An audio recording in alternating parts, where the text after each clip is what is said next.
સુરતના મૈદરપુરા વિસ્તારની ઘટના હીરા વેપારીને હીરા વેચવા જવું ભારે પડ્યું. કરોડોના હીરા બદલી સીવીડી હીરા આપી આચરવામાં આવી છેતરપિંડી. એક વેપારીએ જેઆઈડી ગ્રેટિંગ વાળો 10.80 કેરેટનો હીરો વેચવા મૂક્યો હતો. હીરાની કિંમત 4.55 કરોડ હતી. હીરો ખરીદવા માટે એક દલાલે વેપારીને હીરો લઈ મૈદરપુરા બોલાવ્યા હતા.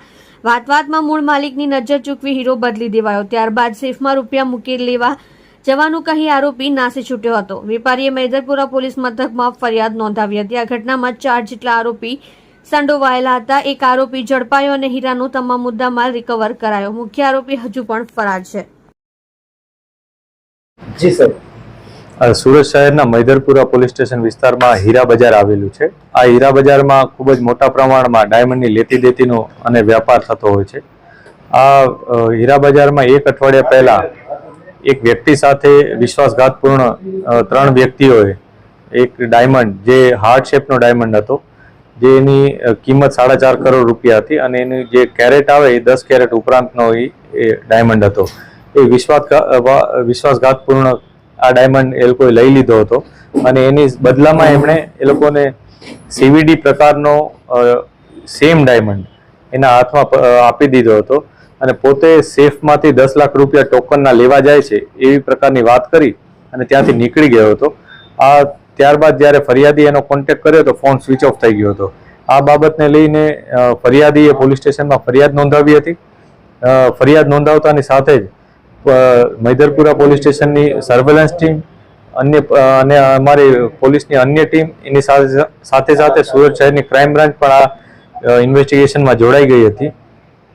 આરોપીઓની પૂછતાછ માટે અમે ખૂબ જ મહેનત કરી રહ્યા હતા, જેમાં ટેકનિકલ ઇન્ફોર્મેશન, હ્યુમન રિસોર્સ બધી રીતના અમે તપાસ કરી રહ્યા હતા. આ દરમિયાન મૈદરપુરા પોલીસ સ્ટેશનની ટીમને ઇન્ફોર્મેશન મળી હતી કે એક દલપતભાઈ કરીને એક વ્યક્તિ છે, દલપત પુરોહિત, એ જે રાજસ્થાનના સિહોર જિલ્લાના બાટ ગામનો રહેવાસી છે. એની પાસે આ ડાયમંડ હોવાની ઇન્ફોર્મેશન પોલીસને મળી હતી. જે બાબતને લઈને પોલીસે એની પૂછતાછ કરી હતી. પૂછતાછ દરમિયાન એણે શરૂઆતમાં આ વસ્તુનું કન્ફર્મેશન નહોતું આપ્યું, પરંતુ ઊંડાણપૂર્વકની પૂછપરછમાં એણે કન્ફર્મ કર્યું હતું કે આ હીરો એની પાસે છે અને પછી એણે પોલીસ પાસે હીરો પણ રજૂ કર્યો હતો.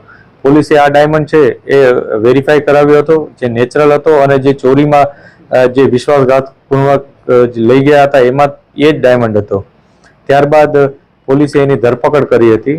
આ કિસ્સામાં અન્ય 5 આરોપીઓ પણ છે જેની ધરપકડ કરવાની બાકી છે. પોલીસ એ લોકોની તપાસ કરી રહેલ છે. જેમાંથી મુખ્ય આરોપીઓ હિતેશ, કમલેશ અને ઈશ્વર છે, જે લોકોએ આ ઘટનાને અંજામ સ્થળ ઉપર આપ્યો હતો. અને બાકીના જે આરોપી છે એ લોકોની મદદગારીમાં હતા અને મદદગારીમાં એ લોકો આ હીરો વેચવાનું પ્લાનિંગ કરવાના હતા. આ હીરો ક્યાં વેચવાના હતા એ ઇન્ફોર્મેશન હજી પોલીસને મળી નથી. અમે તપાસ કરી રહ્યા છીએ એ લોકોનું શું પ્લાનિંગ હતું અને આ લોકોએ કઈ રીતના આખું આયોજન કર્યું હતું. કેમ કે એક અઠવાડિયાથી એ લોકો જે મૂળ ફરિયાદી છે એના સાથે ચર્ચામાં હતા અને ફાઇનલી ડીલ એ લોકોએ કરી હતી. ડીલમાં એ લોકોએ જે હાર્ટ શેપ ડાયમંડ છે એ જ પ્રકારનો ડાયમંડ એના હાથમાં આપી દીધો હતો, જેથી કોન્સ્પિરેસીની જે કલમ છે એ પણ ઉમેરવામાં આવી હતી. અને આ સમગ્ર ઘટનામાં પોલીસે અત્યારે સીવીડી અને જે ઓરિજિનલ ડાયમંડ છે એ બંનેને કબજે લીધેલ છે અને ત્યારબાદ અત્યારે આગળની કાર્યવાહી કરી રહ્યા છે.